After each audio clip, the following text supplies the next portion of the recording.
Creating automations in GoHighLevel allows you to streamline your marketing and lead management processes, saving time while ensuring a personalized experience for your clients. Here's how to create an automation.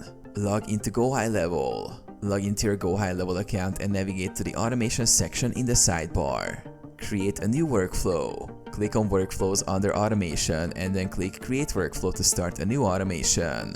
You can choose from templates or start from scratch. Set the trigger. Define the trigger that starts the automation, such as a form submission, new lead added, or an appointment booking. Click on Add Trigger and select the event that will initiate the workflow.